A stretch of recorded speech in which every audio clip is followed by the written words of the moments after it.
General manager flight services عامر بشیر کے دفتر سے جاری اس نوٹس میں سول ایویشن رولز 1994 کی شق کا حوالہ دیا گیا ہے اور بتایا گیا ہے کہ تحقیق سے ثابت ہے کہ روزے کی حالت میں انسان کا جسم نحیف ہو جاتا ہے، خون میں گلوکوز کی مقدار کم ہو جاتی ہے، جس سے ذہن اور جسم کی کارکردگی متاثر ہو سکتی ہے۔ PIA کے ترجمان عبداللہ حفیظ نے بتایا کہ اس مراسلے کے درست ہونے کی تصدیق کی، البتہ انہوں نے اس پر کوئی تبصرہ کرنے سے گریز کیا۔ مراسلے میں یہ بھی کہا گیا کہ جہاز کے عملے کے لوگوں کی زندگیوں سمیت بھاری ذمہ داری عائد ہوتی ہے، ایسے میں وہ بھول یا چوک یا کوتاہی کے متحمل نہیں ہو سکتے۔ چھٹی پر گئے افراد نئے پاسپورٹ پر واپس کیسے آئیں؟ سعودی عرب میں غیر ملکیوں کے لیے اقامہ اور رہائشی قوانین واضح ہیں، جن پر عمل کرنا سب کے لیے لازمی ہے۔ آجر اور اجیر کے حوالے سے بھی قوانین موجود ہیں، ان سے آگاہی ضروری ہے۔ ایک شخص نے جانب سے جوازات کے ٹویٹر پر دریافت کیا گیا کہ وہ چھٹی پر جانا چاہتا ہے، جبکہ پاسپورٹ کی مدت میں 3 ماہ اور 10 دن باقی ہیں۔ کیا 6 ماہ کی چھٹی جا سکتا ہوں یا خروج کے لیے سفارت خانے سے پاسپورٹ تجدید کرانا لازمی ہوگا؟ پاسپورٹ امیگریشن اینڈ جوازات کا اس حوالے سے کہنا ہے کہ قانون کے مطابق خروج ویزا حاصل کرنے والے کے لیے لازمی ہے کہ اس کے پاسپورٹ کی مدت کم از کم 3 مہینے سے زیادہ ہو۔ مدت ہونے پر خروج ویزا جاری کیا جا سکتا ہے۔ واضح رہے، سعودی عرب میں مقیم غیر ملکیوں کو بیرون ملک سفر کرنے کے لیے ایگزٹ انٹری ویزا، جسے خروج کہتے ہیں، حاصل کرنا لازمی ہے، جبکہ پاسپورٹ بین الاقوامی جو سفری ڈاکومنٹ ہے، اگر پاسپورٹ کی مدت 3 مہینے سے کم ہو تو اس صورت میں خروج ویزا جاری نہیں ہو سکتا۔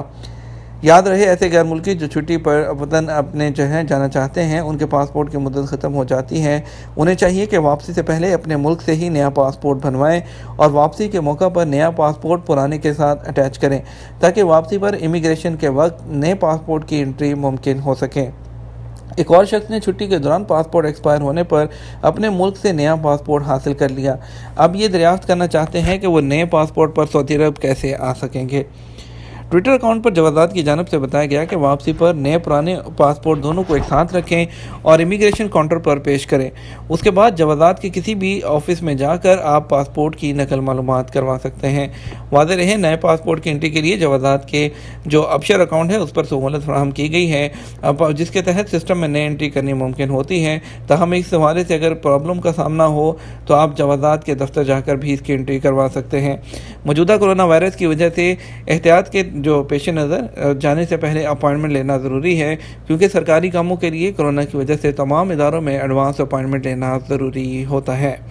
اگر جوازات کے دفتر سے پاسپورٹ کی انٹری کرانا ہو تو احتیاطی طور پر نئے اور پرانے پاسپورٹ کی فوٹو کاپی بھی ساتھ رکھیں، اس کے علاوہ اقامہ کارڈ کی کاپی کے ساتھ، اور اس کے علاوہ تاکہ ضرورت پڑنے پر فوری طور پر آپ اس کو پیش کر سکیں۔ ٹویٹر پر جوازات سے ایک شخص نے دریافت کیا، اگر غیر ملکی کارکن کی موت واقع ہو جائے اور اس کا اقامہ بھی ایکسپائر ہو، جبکہ لواحقین تدفین اپنے ملک میں کرنا چاہتے ہوں تو اس صورت میں کیا کرنا ہوگا؟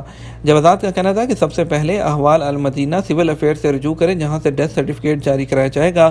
اس کے بعد جوازات سے رجوع کریں، جس کے لیے ابشر اکاؤنٹ کے پورٹل، رسائل اور طلبات کے آپشن کو استعمال کرتے ہوئے پولیس رپورٹ، گورنریٹ اور متوفی کارکن کے سفارت خانے سے حاصل کیا گیا NOC سسٹم میں اپلوڈ کریں، تاکہ خروج کی کارروائی مکمل کی جا سکے۔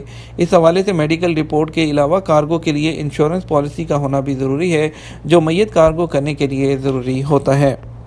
مسجد الحرام میں روزانہ آب زمزم کی 2 لاکھ بوتلوں کی تقسیم۔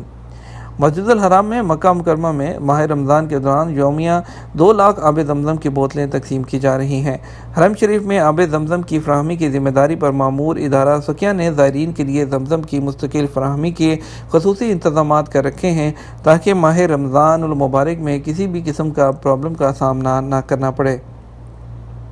6 سال بعد بھی مکہ کی رمضان میں توپ کی آواز مکینوں کی یادوں میں تازہ۔ مکہ کے شمال واقع پہاڑ ابو المدافع پر موجود توپ کو رمضان کا اعلان کرنے کے لیے داغا جاتا تھا۔ اسے آخری بار 6 سال پہلے داغا گیا تھا۔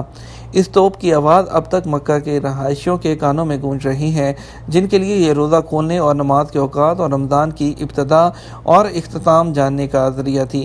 برسوں تک پہاڑ کے قریب رہنے والے لوگ رمضان کے اعلان کے لیے اس توپ کے داغے جانے کو دیکھنے کے لیے اونچائی تک چڑھا کرتے تھے۔ ریاض کے قدیم بازاروں کی رونقیں آج بھی قائم ہیں۔ سعودی عرب کے لوگ رمضان میں عموماً پرانی ثقافتی بازاروں کا رخ کرتے ہیں۔ سیاح ان بازاروں سے قدیم اشیاء اور قدیم ثقافتوں کے بارے میں معلومات حاصل کرتے ہیں۔ سعودی عرب کے دارالحکومت ریاض میں ایسے کئی مشہور ثقافتی بازار قائم ہیں جہاں شہر کی بلند و بالا عمارتوں اور جدید بازاروں کو چھوڑ کر آنے والوں کا رش رہتا ہے، جس میں سوق الزل، شارع السمیری، شارع السویلم، مرکز المعلقہ التجاری اور سوق طیبہ، سوق العویس اور سوق مکہ شامل ہیں۔ یہ تھا ہمارا اب تک کا نیوز بلیٹن۔ مزید خبروں کے لیے ہمارا رات 12 بجے کا نیوز بلیٹن دیکھیے گا۔ اس کے ساتھ ہم آپ سے اجازت چاہیں گے، ویڈیو کو لائک اور شیئر کیجیے گا۔ آپ کے قیمتی وقت کا شکریہ، اپنا خیال رکھیے گا۔ السلام علیکم۔